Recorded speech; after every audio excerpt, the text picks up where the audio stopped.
बिस्मिल्लाहिर्रहमानिर्रहीम। अस्सलाम वालेकुम डियर स्टूडेंट्स। आज हम चैप्टर नंबर 4 की एग्जाम्पल नंबर 4.7 और असाइनमेंट नंबर 4.3 को सॉल्व करेंगे। दोनों क्वेश्चंस में आपको मिलेगा पोटेंशियल एनर्जी, काइनेटिक एनर्जी और law of conservation of energy से रिलेटेड कॉन्सेप्ट। पहली जो आपकी एग्जाम्पल है 4.7, उसमें आपसे ये कहा गया कि एक बॉल है जिसका मैस है 100 ग्राम और आपने उसे वर्टिकली अपवर्ड थ्रो किया विद वेलोसिटी ऑफ 25 मीटर पर सेकेंड।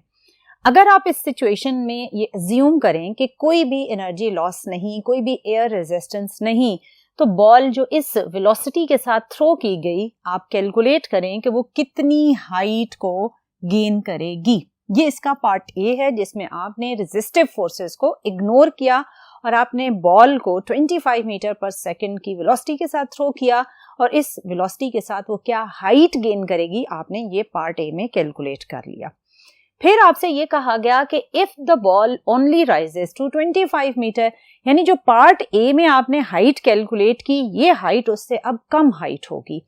कि अब अगर बॉल इंस्टेड के इस हाइट जो आप पार्ट ए में कैलकुलेट करेंगे, इसकी बजाय 25 मीटर तक की ही हाइट को गेन करती है, तो इट मींस अब उसमें आप कंसिडर कर रहे होंगे एयर रेजिस्टेंस को, तब भी वो एक मैक्सिमम हाइट तक जाने की बजाय एक लो हाइट विच इज 25 मीटर वहां तक पहुंचती है। सो पार्ट ए में जब आपने हाइट कैलकुलेट कर ली, तो पार्ट बी में जब वो इस सर्टेन हाइट से कम हाइट विच इज 25 मीटर वहां तक पहुंचेगा, तो आपने ये कैलकुलेट करना है कि work done against air resistance कितना था for this height which is 25 meter, और इस सिचुएशन में जो फ्रिक्शनल फोर्सेस थी वो कितनी थी जिनकी वजह से हाइट इस हाइट से कम होकर हो गई 25 मीटर। सो आपने तीन वेरिएबल्स कैलकुलेट करने हैं, फर्स्ट में हाइट, फिर आपने work done against air resistance और फिर आपने फ्रिक्शनल फोर्स की वैल्यू भी कैलकुलेट करनी है। सो इसके तीन हिस्से हैं। सो पहले हम फर्स्ट पार्ट जिसमें आप एयर रेजिस्टेंस को इग्नोर करते हैं उससे सॉल्व करते हैं। जब आप एयर रेजिस्टेंस को इग्नोर कर रहे होंगे और बॉल वर्टिकली अपवर्ड जा रहा होगा, तो इस सिचुएशन में लॉस इन काइनेटिक एनर्जी हो रहा होगा और गेन इन पोटेंशियल एनर्जी, क्योंकि जब ऑब्जेक्ट अपवर्ड मूव करता है तो हाइट गेन करता है, विच मीन्स वो पोटेंशियल एनर्जी गेन कर रहा होगा, और ऊपर जाते हुए वो स्लो होता जाता है जिसकी वजह से उसकी velocity which means kinetic energy कम होती जाती है। सो अगर आप इस फर्स्ट पार्ट पर law of conservation of energy implement करें तो बनेगा loss in kinetic energy is equal to gain in potential energy while the ball is moving in upward direction. इसमें जो लॉस इन काइनेटिक एनर्जी है obviously वो आप calculate करेंगे by half mv², और जो गेन इन पोटेंशियल एनर्जी वो आप mgh से कैलकुलेट करेंगे। अब इसमें आपके पास ये m का फैक्टर कैंसिल हो गया। आपने क्या कैलकुलेट करना है, आपने height gain by the ball calculate करना है। सो हाइट के लिए आपके पास इस फार्मूला को जब आप रीअरेंज करेंगे तो ये बनेगा कुछ इस तरह, v² डिवाइडेड बाय 2 आपके पास लेफ्ट हैंड साइड पर था, यहां से g आपने लेफ्ट हैंड साइड पर शिफ्ट किया तो ये बना v² ओवर 2g। अब आपको वेलोसिटी गिवन थी, वो वेलोसिटी थी 25 मीटर पर सेकेंड, वो आपने यहाँ पर पुट करनी है, तो आपके पास हाइट की वैल्यू आ जाएगी। हाइट क्या होगा जी, वेलोसिटी कितनी थी जी, एक दफा फिर देख लेते हैं, वो थी 25 मीटर पर सेकेंड। इसको आपने 2 × 9.8, जब आपने 25² और डिवाइडेड बाय 2 × 9.8 किया तो आपके पास जो हाइट की वैल्यू आएगी वो आएगी 31.9 मीटर। सो आपके पास जो फर्स्ट सिचुएशन में जहां आपने एयर रेजिस्टेंस को इग्नोर करते हुए law of conservation of energy implement किया, loss in kinetic gain in potential को सॉल्व किया, तो जो हाइट बॉल गेन करेगा वो आई है 31.9 मीटर। अब मैंने आपको बताया था कि जो आपको इसके बाद वाले हिस्से में हाइट गिवन है वो है 25 मीटर, जो ऑब्वियसली इस calculated height which is 31.9 meter से कम है। अगर वो हाइट कम है तो इसका मतलब कि बॉल अब फेस कर रहा था एयर रेजिस्टेंस, जिसकी वजह से वो बजाय 31.9 मीटर की हाइट गेन करता वो उससे नीचे 25 मीटर तक ही जाकर रुक गया बिकॉज ऑफ फ्रिक्शनल फोर्सेस। अब इस सिचुएशन में आपने कैलकुलेट करना था work done against the frictional forces for the height 25 meter. इसमें जब आप law of conservation of energy implement करेंगे तो आपके पास इक्वेशन थोड़ी सी चेंज हो जाएगी। यहां पर जब बॉल अपवर्ड मूव कर रहा होगा तो लॉस इन काइनेटिक एनर्जी, ठीक है, बट जो गेन इन पोटेंशियल एनर्जी आएगा उसके साथ वर्क डन अगेंस्ट फ्रिक्शन भी परफॉर्म हो रहा होगा। क्योंकि अब क्या हो रहा है कि जब बॉल अपवर्ड जा रहा है तो जो एयर रेजिस्टेंस और फ्रिक्शनल फोर्सेस हैं उनके अगेंस्ट भी वर्क परफॉर्म होगा। सो आपके पास एनर्जी का फार्मूला थोड़ा सा अब चेंज होगा जिसमें आप वर्क डन अगेंस्ट फ्रिक्शन वाले फैक्टर को भी इंक्लूड करेंगे। जब आपने इस फ्रिक्शन वाले फैक्टर को इंक्लूड किया तो लॉस इन काइनेटिक एनर्जी है half mv², gain in potential energy mgh prime, क्योंकि अब आपके पास न्यू हाइट है which is 25 meter, and the work done against friction. यहां अब आपके पास कंप्लीट डाटा गिवन है। आपके पास मास था 0.1 kg, वेलोसिटी थी 25 मीटर पर सेकेंड, मास अगेन 0.1, ग्रेविटी है 9.8 और हाइट आपके पास अभी 25 मीटर है, not 31.9, 25, and work done against friction आपने कैलकुलेट करना है। जब आप इस काइनेटिक एनर्जी वाली टर्म को सॉल्व करेंगे तो यू विल गेट 31.25 और जब पोटेंशियल एनर्जी वाली टर्म को सॉल्व करेंगे तो you will get 24.5 plus work done against friction. इसमें 31.25 minus 24.5 that will give you the work done against friction और वो है 6.75 जूल। सो ये है आपके पास जो बॉल ने फ्रिक्शन के अगेंस्ट वर्क परफॉर्म किया while moving upward, that is 6.75 joule. अब आपसे नेक्स्ट ये कहा गया कि अगर आपने कैलकुलेट कर लिया वर्क डन अगेंस्ट फ्रिक्शन तो बताएं कि जब ये वर्क परफॉर्म हुआ तो फोर्स ऑफ फ्रिक्शन कितनी थी। सो आपके पास वर्क डन अगेंस्ट फ्रिक्शन के लिए जो फार्मूला है वो है फोर्स इनटू डिस्टेंस। फोर्स है कौन सी, फोर्स ऑफ फ्रिक्शन होगी क्योंकि आप work done against friction calculate कर रहे हैं, और डिस्टेंस इस सिचुएशन में आप ऑब्वियसली हाइट को कंसिडर करेंगे जो कि है 25 मीटर। अब आपके पास जो वर्क डन अगेंस्ट फ्रिक्शन की वैल्यू थी वो है 6.75। सो यहाँ आप पुट करेंगे 6.75। फोर्स अगेंस्ट फ्रिक्शन या फोर्स ऑफ फ्रिक्शन ये आपने कैलकुलेट करनी है। आपके पास हाइट कितनी है, दैट इज 25 मीटर। यहाँ पर आपके पास फोर्स ऑफ फ्रिक्शन आ जाएगी 6.75 डिवाइडेड बाय 25, तो इसकी वैल्यू है 0.27 न्यूटन। सो ये था कि फोर्स ऑफ फ्रिक्शन कितनी होगी, उसके अगेंस्ट कितना वर्क परफॉर्म होगा, और इन फोर्स ऑफ फ्रिक्शन और वर्क डन अगेंस्ट फ्रिक्शन की वजह से बॉल की हाइट 31.9 मीटर से कम होकर 25 मीटर हो गई। सो ये था कि किस तरह फोर्स ऑफ फ्रिक्शन और उसकी प्रेजेंस और उसकी एब्सेंस में आपने law of conservation of energy को कैसे इम्प्लीमेंट करना है। अब मूव करते हैं नेक्स्ट बोर्ड पर और देखते हैं असाइनमेंट नंबर 4.3 की क्या स्टेटमेंट है। जी dear student, assignment number 4.3 again law of conservation of energy, potential energy and kinetic energy से ही रिलेटेड है, लेकिन इसमें सिचुएशन थोड़ी सी डिफरेंट गिवन है। इसमें कहा गया consider a person on a sled sliding down a 100 meter long hill on a 30 degree incline. अब यहाँ पर आपको जो सिचुएशन गिवन है वो कुछ इस तरह कि ये एक स्लेज है जिसके ऊपर ऑब्वियसली कोई पर्सन खड़ा हुआ है और उस पर्सन का जो वेट होगा वो एक्ट करेगा वर्टिकली डाउनवर्ड। स्लेड क्या होता है? स्लेड बेसिकली वो चीज होती है जिसके ऊपर खड़े होकर आप आइस के ऊपर या किसी स्लाइडिंग सरफेस के ऊपर मूव कर सकते हैं, और इस स्लेड की मोस्टली जो शेप है वो इस तरह ही होती है। इसके ऊपर जो पर्सन खड़ा है वो इस इंक्लाइंड सरफेस जिसको उसने हिल कहा है, और इस हिल की जो हाइट है वो है 100 मीटर। अब इस हिल की 100 मीटर की हाइट पर उसका जो वेट है वो एक्ट कर रहा है वर्टिकली डाउनवर्ड। जो हिल की सरफेस का रिएक्शन होगा नॉर्मल फोर्स जिसे आप कहते हैं वो कुछ इस तरह वर्टिकली अपवर्ड होगा। अब यहाँ पर जो वेट है बेसिकली आपको उसके कंपोनेंट्स इनिशियली रिजॉल्व करने पड़ेंगे और वो कंपोनेंट कैलकुलेशन में यूज करना होगा जो along the motion of person होगा। जब आपने इस वेट के कंपोनेंट्स ड्रॉ करने हैं तो ऑब्वियसली आपको एक्सिस इमेजिन करना पड़ेगा। सो जहां पर ये पर्सन खड़ा है हम इमेजिन करते हैं कि यहाँ पर ये आपका एक्सिस है जो कि ऑब्वियसली एक्स एक्सिस होगा।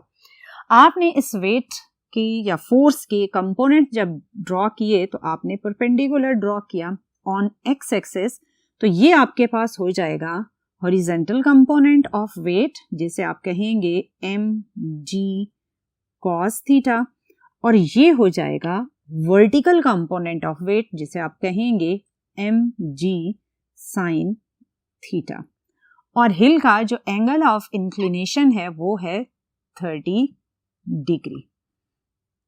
इस 30 डिग्री के एंगल ऑफ इंक्लिनेशन को आप यूज करेंगे जब आपने mg sin थीटा को कैलकुलेट करना होगा।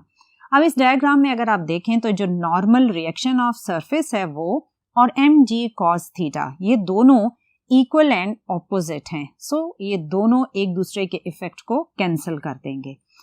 अगर ये पर्सन स्लाइड कर रहा है डाउनवर्ड तो कौन सा component mg sin theta along the हिल है या along the motion of the person है। सो जब आपने पोटेंशियल एनर्जी के कंपोनेंट्स को या पोटेंशियल एनर्जी की वैल्यू को कैलकुलेट करना होगा तो उस सिचुएशन में आप वेट का जो कंपोनेंट यूज करेंगे वो होगा जो along the motion of the person है which is mg sin theta. You will not use mg cos theta क्योंकि mg cos थीटा और नॉर्मल फोर्स एक दूसरे के साथ बैलेंस हो रहे हैं।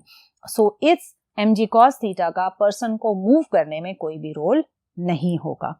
सो इसको दिमाग में रखते हुए अब अगर आप मजीद इसकी स्टेटमेंट को स्टडी करें तो वो है, यहाँ तक तो ये था कि वो किस एंगल पर था और कितनी उस हिल की हाइट थी, वेट कैसे एक्ट कर रहा था। The mass of the person is 20 kg and the person has a velocity of 2 meter per second down the hill when they are at the top। यहाँ पर भी बात समझने वाली है वो ये कि जब पर्सन ने यहां से टॉप से मूवमेंट स्टार्ट की तो इस स्टार्टिंग मोमेंट पर वो कह रहा है कि उसकी जो इनिशियल वेलोसिटी थी वो थी 2 मीटर पर सेकेंड। सो इसका मतलब ये है कि जब हम स्टार्टिंग मोमेंट ऑफ पर्सन लेंगे तो अब उसकी आप दो एनर्जीज कंसिडर करेंगे, क्योंकि वो हाइट पर खड़ा है तो पोटेंशियल एनर्जी भी होगी और क्योंकि उसकी स्टार्टिंग वेलोसिटी भी आपको दी गई है तो इसका मतलब उसके स्टार्टिंग मोमेंट पर ही उसकी काइनेटिक एनर्जी भी आपको गिवन है। सो इस पर्सन की यहाँ पर जब आप टोटल एनर्जी कैलकुलेट करेंगे तो basically that energy will be the sum of potential energy and kinetic energy.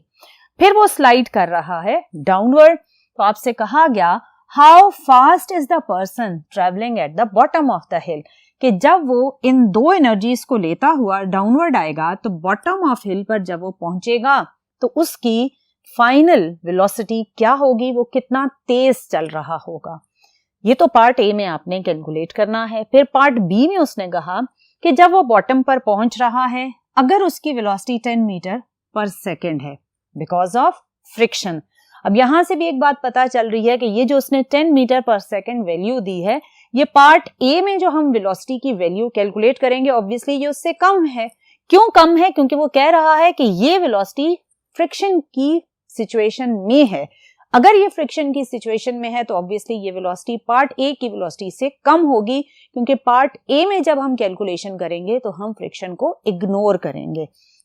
So 10 metre पर सेकेंड बिकॉज ऑफ फ्रिक्शन। अब आपने ये कैलकुलेट करना है कि अगर ये वेलोसिटी कम होकर 10 मीटर पर सेकेंड रह गई तो how much work is done by the friction. So part B में आपने फ्रिक्शन का वर्क डन कैलकुलेट करना है। सो पहले हम पार्ट ए कैलकुलेट करते हैं जिसमें हम total energy at the top और total energy at the bottom को यूज करेंगे, विच मीन्स हम law of conservation of energy को यूज करेंगे। सो पहले हम total energy at top calculate कर लेते हैं और उसके बाद हम इंप्लीमेंट करेंगे क्या चीज, law of conservation of energy. So total energy at the top जैसे मैंने अभी आपको बताया कि टॉप पर हमें अकॉर्डिंग टू क्वेश्चन दो एनर्जीज गिवन है, एक है पोटेंशियल एनर्जी और दूसरी है kinetic energy. So potential energy calculate करते हुए आपको जो फार्मूला आप मोस्टली यूज करते हैं वो होता है mgh, लेकिन यहां मैंने अभी आपको बताया कि mg which is the weight of the person, ये टोटल वेट आपने यूज नहीं करना, जस्ट वेट का वो कंपोनेंट यूज करना है जो अलोंग द हिल होगा या along the motion of the person होगा, और वो कंपोनेंट है mg sin थीटा।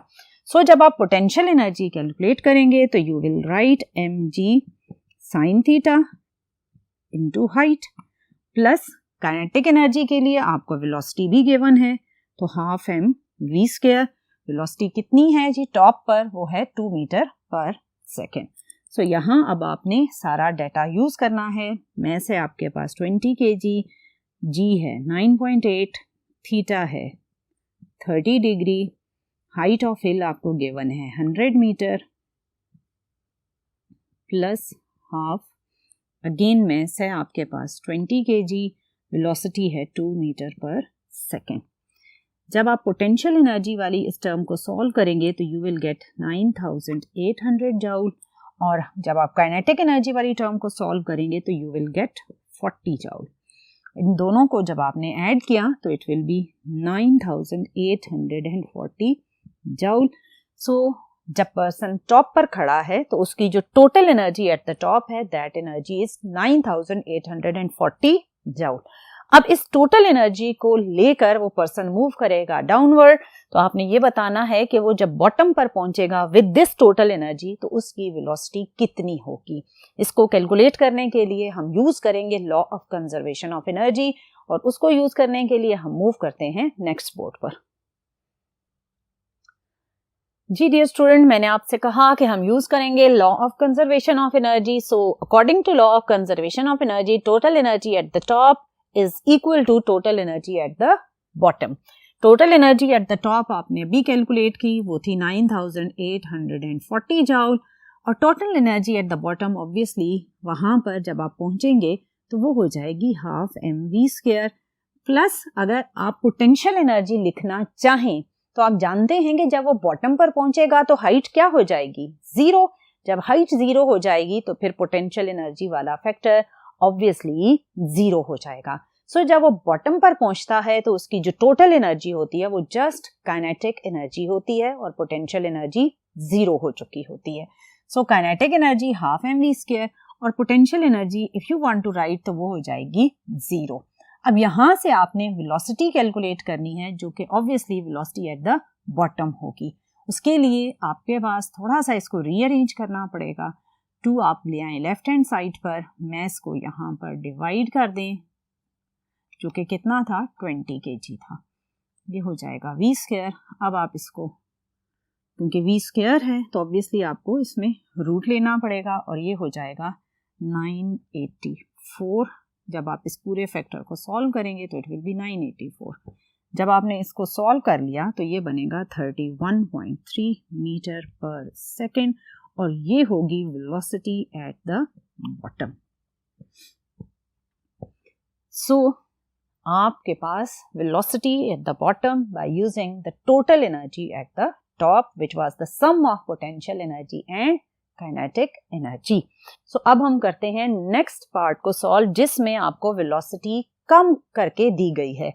ये तो वो वेलोसिटी थी जिसमें आपने एयर रेजिस्टेंस को इग्नोर किया हुआ था। सो जब आपने एयर रेजिस्टेंस, फ्रिक्शनल फोर्सेस को इग्नोर किया तो वेलोसिटी है 31.3 मीटर पर सेकेंड। ये एक आइडियल केस है। अब पार्ट बी में उसने कहा कि ये वेलोसिटी 31.3 से कम होकर हो गई 10 मीटर पर सेकेंड। अगर ये इतनी कम हो गई है तो इसका मतलब फ्रिक्शनल फोर्सेस वहां पर थी जिनकी वजह से टोटल एनर्जी को फ्रिक्शनल फोर्सेस के अगेंस्ट भी वर्क परफॉर्म करना पड़ा और velocity at the bottom reduce हो गई। सो इस सिचुएशन में जब आप law of conservation of energy को इंप्लीमेंट करेंगे तो वो कुछ चेंज होकर इस तरह होगा, total energy at the top plus work done against the friction that will give you the kinetic energy at the bottom. जब यहां पर आपने अब कैलकुलेशन करनी है तो total energy at the top आपने अभी कैलकुलेट की थी, वो थी 9840। वर्क डन अगेंस्ट फ्रिक्शन आपने कैलकुलेट करना है। Kinetic energy at the bottom के लिए आप obviously half mv² equation use करेंगे और वेलोसिटी आप वो यूज करेंगे जो फ्रिक्शन की प्रेजेंस में दी गई है, दैट इज 10 मीटर पर second square. So work done against friction, अब आप इसमें राइट हैंड साइड पर मैस की वैल्यू है 20 kg, वेलोसिटी है 10, इसका स्क्वायर करेंगे, माइनस करेंगे 9840 को। जब आप ये फैक्टर इसमें से सॉल्व करेंगे फर्स्ट वन, तो ये आपको देगा 1000 जूल माइनस 9840। जब आपने इसमें से 1000 और इनको सब्ट्रैक्ट किया तो you will get minus 8840 joule. इसमें नेगेटिव साइन क्या इंडिकेट कर रहा है? नेगेटिव साइन क्या है जी? ये फ्रिक्शन की वजह से आया है, क्योंकि आप जानते हैं कि फ्रिक्शनल फोर्सेस की सिचुएशन में जब आप वर्क परफॉर्म करते हैं तो work done because of friction या अगेंस्ट द फ्रिक्शन हमेशा होता है नेगेटिव में। सो यहाँ पर भी आपके पास नेगेटिव में आना यही इंडिकेट करता है कि वर्क डन अगेंस्ट फ्रिक्शन या by the friction is negative. So आपने देखा कि किस तरह जब आप फ्रिक्शनल फोर्सेस को इग्नोर करते हैं या फ्रिक्शनल फोर्सेस को इंक्लूड करते हैं तो law of conservation of energy की इक्वेशन आपने बहुत ही केयरफुली लिखनी होती है। सो डियर स्टूडेंट, ये थे आज के 2 क्वेश्चन। इंशाल्लाह नेक्स्ट लेक्चर्स में मजीद डिफरेंट कॉन्सेप्ट्स के साथ मुलाकात करेंगे। टिल नेक्स्ट लेक्चर, अल्लाह हाफिज।